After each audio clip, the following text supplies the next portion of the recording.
प्यारे विद्यार्थियों, आज की ई लर्निंग क्लास में आपके साथ मैं डॉक्टर अरुणा राजपूत। आज हम सामाजिक न्याय की अवधारणा को समझेंगे। सामाजिक न्याय क्या है? यह किसी भी समाज का आईना होता है जिसके आधार पर ही किसी समाज या देश की पहचान टिकी होती है। सामान्य रूप में सामाजिक न्याय का अर्थ समाज में रहने वाले प्रत्येक व्यक्ति को बिना किसी भेदभाव के न्याय का समान वितरण करना है। लेकिन क्या ऐसा वास्तव में हो पाता है? राजू एक गरीब तबके का बालक है जो अपने हक के जीवन को छोड़कर अपने और अपने परिवार के पालन पोषण के लिए शहर में बाल मजदूरी कर रहा है। राजू जैसे लाखों बच्चे हैं जो प्रतिदिन सड़कों पर मेहनत मजदूरी करके अपना जीवन यापन कर रहे हैं। क्या यह न्याय का समान वितरण है?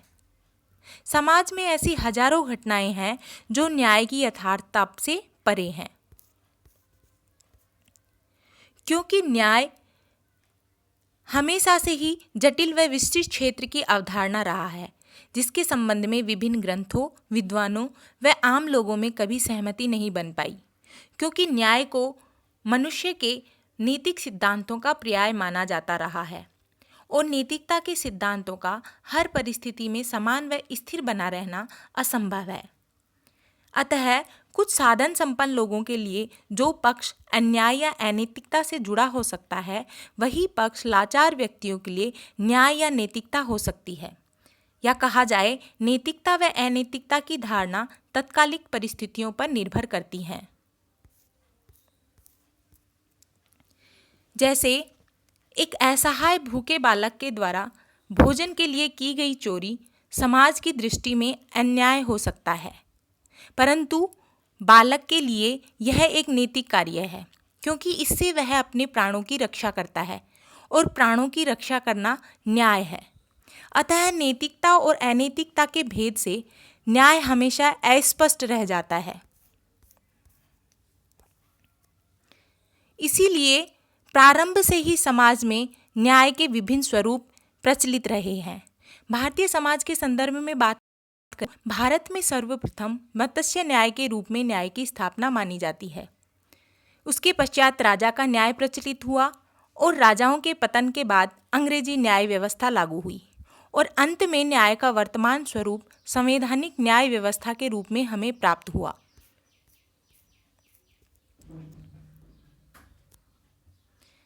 मत्स्य न्याय की बात करें तो यह समुद्री सिद्धांत पर आधारित है। जिस प्रकार समुद्र में बड़ी व ताकतवर मछली छोटी व निर्बल मछली को अपना भोजन बना लेती है, उसी प्रकार प्रारंभ में शक्तिशाली व ताकतवर लोगों द्वारा लाचार व निर्बलों पर अत्याचार किया जाता था। धीरे धीरे सर्वाधिक शक्तिशाली व साधन संपन्न लोगों ने स्वयं को राजा के रूप में स्थापित किया और न्याय का स्वरूप प्रकट हुआ, जिसमें राजा को ईश्वरीय शक्ति का रूप माना व न्याय को धर्म का पर्याय।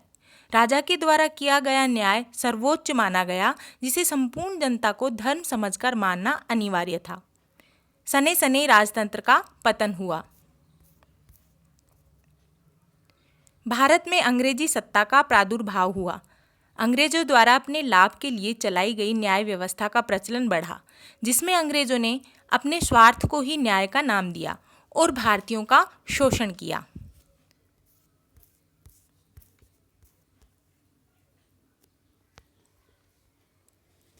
अंग्रेजों के भारत छोड़ने के पश्चात भारत में न्याय का सर्वश्रेष्ठ स्वरूप संवैधानिक न्याय के रूप में प्रकट हुआ। संविधान में न्याय को बंधन के रूप में परिभाषित किया गया, अर्थात न्याय एक ऐसी भावना है जो समाज के सभी व्यक्तियों को एक व्यवस्था में बांधती है। भारतीय संविधान के तहत न्याय का अर्थ समाज में सभी के लिए समानता, बंधुता व लोकतंत्र की स्थापना करना है, परंतु यथार्थ में समाज में व्याप्त असमानताओं के कारण न्याय के समान वितरण में बाधा उत्पन्न होती रही है। भारत में इन समानताओं में आर्थिक असमानता, सामाजिक असमानता, राजनीतिक असमानता प्रमुख है। आर्थिक असमानता विश्व के सभी समाजों में कुछ ऐसे व्यक्ति होते हैं जिनके पास धन संपदा, शिक्षा, स्वास्थ्य, शक्ति जैसी मूल्यवान संसाधन समाज के अन्य लोगों की अपेक्षा अधिक होते हैं। वहीं दूसरी तरफ समाज के कुछ वर्ग ऐसे होते हैं जो पीढ़ियों से साधनहीन और गरीब हैं। इसीलिए गरीबी व अमीरी की रेखा बढ़ती जाती है। एक अनुमान के अनुसार विश्व के 20% धनी लोग दुनिया के 80% संसाधनों के मालिक हैं। वहीं दूसरी तरफ 80% गरीब लोग मात्र 20% संसाधनों के सहारे अपना जीवन बिताते हैं।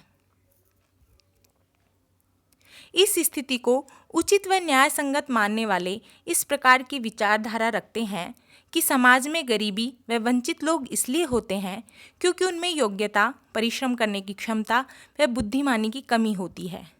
कुछ लोग तो इसे भाग्य से जोड़कर उनके पूर्व जन्मों का फल बताते हैं, जबकि सत्यता यह है कि ये लोग पीढ़ी दर पीढ़ी उचित अवसरों से वंचित रहे हैं। अगर आज भी इन्हें पर्याप्त अवसर उपलब्ध होते हैं तो ये ही वंचित लोग अपनी योग्यता का श्रेष्ठ प्रदर्शन करते हैं और समाज में उच्चता को प्राप्त करते हैं।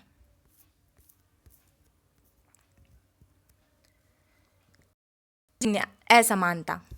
जन्म से हम सभी लोग समाज में समान पैदा हुए हैं, अतः यह असमानता समाज के लोगों द्वारा ही उत्पन्न की गई है, जिसके अंतर्गत जातिगत भेदभाव, लैंगिक भेदभाव, धार्मिक भाषाई भेदभाव प्रमुख हैं।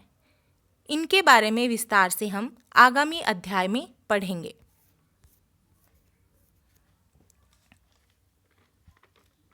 राजनीतिक असमानता।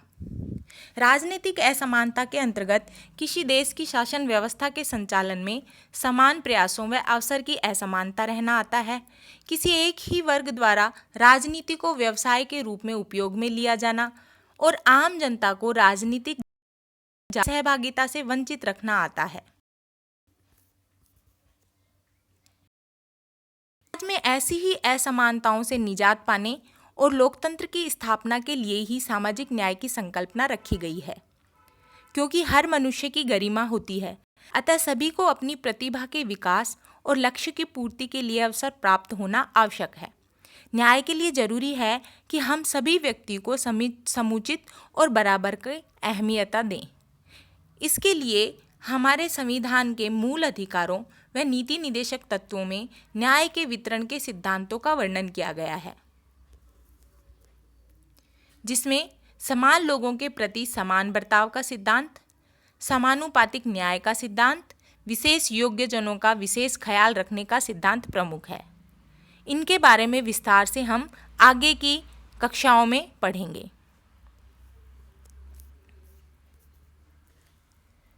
तो बच्चों, आज हमने सामाजिक न्याय की अवधारणा को समझा।